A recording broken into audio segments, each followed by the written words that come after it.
ജീവിതത്തിലെ പുതിയ വഴിത്തിരിവുകൾ തേടിപ്പോകുന്നവർ എത്തിപ്പെടുന്ന സ്ഥലങ്ങളിലൊന്നാണ് മുംബൈ. നോവലുകളിലും കഥകളിലുമെല്ലാം സ്വപ്നങ്ങളുടെ നഗരമെന്ന് വിശേഷിക്കപ്പെട്ട സ്ഥലം. എന്നാൽ മുംബൈയിലെ ജീവിതം അത്ര സുന്ദരമായി തോന്നാത്തവരുമുണ്ട്.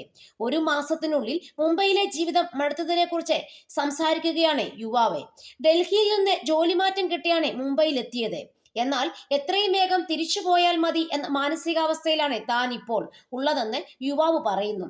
വൻതുക വാടകയായി നൽകേണ്ടി വരുന്നതും ജനത്തിരക്കും ഒരിക്കലും അവസാനിക്കാത്ത നിർമ്മാണ പ്രവർത്തനങ്ങളുമെല്ലാമാണ് മുംബൈയെ വെറുക്കാൻ കാരണമെന്ന് യുവാവ് കുറിപ്പിൽ പറയുന്നു.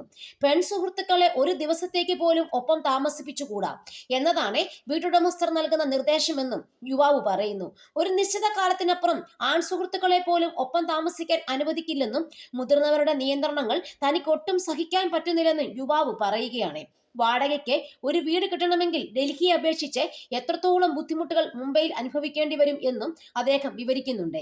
ഡൽഹിയിൽ ഒരു വീട് കണ്ട് ഇഷ്ടപ്പെട്ടാൽ പണം നൽകി അത് വാടകയ്ക്കെടുക്കുക എന്നതിനപ്പുറം മറ്റു ബുദ്ധിമുട്ടുകളൊന്നുമില്ല. എന്നാൽ മുംബൈയിൽ ആദ്യം ഉടമസ്ഥനുമായി സംസാരിക്കണം. അതിനുശേഷം അതേ ഫ്ളാറ്റ് സമുച്ചയത്തിൽ താമസിക്കുന്ന ഉടമയുടെ സുഹൃത്തുമായും സംസാരിക്കേണ്ടി വന്നുവെന്നും യുവാവ് പറയുന്നു. ഇതൊന്നും കൂടാതെ ആ സൊസൈറ്റിയിൽ താമസിക്കുന്ന എല്ലാവരുടെയും അംഗീകാരം കൂടി ഉണ്ടെങ്കിൽ മാത്രമേ വീട് വാടകയ്ക്ക് ലഭിക്കൂ എന്നതാണ് സാഹചര്യം. ഇങ്ങനെ വാടകയ്ക്കെടുക്കുന്ന വീടിനെ ഡൽഹിയിലെ വാടകയുമായി താരതമ്യം ചെയ്യുമ്പോൾ 1.5 ഇരട്ടി അധികം നൽകണമെന്നും യുവാവ് പറയുന്നു. അങ്ങേയറ്റം സങ്കുചിത മനോഭാവമുള്ളവരാണ് മുംബൈയിലുള്ളവരെന്നും വാടക നൽകുന്ന വീട്ടിൽ അടിസ്ഥാന സ്വാതന്ത്ര്യം പോലും ഇല്ലാത്ത അവസ്ഥ ഉൾക്കൊള്ളാനാകില്ലെന്നും യുവാവ് കൂട്ടിച്ചേർക്കുന്നു.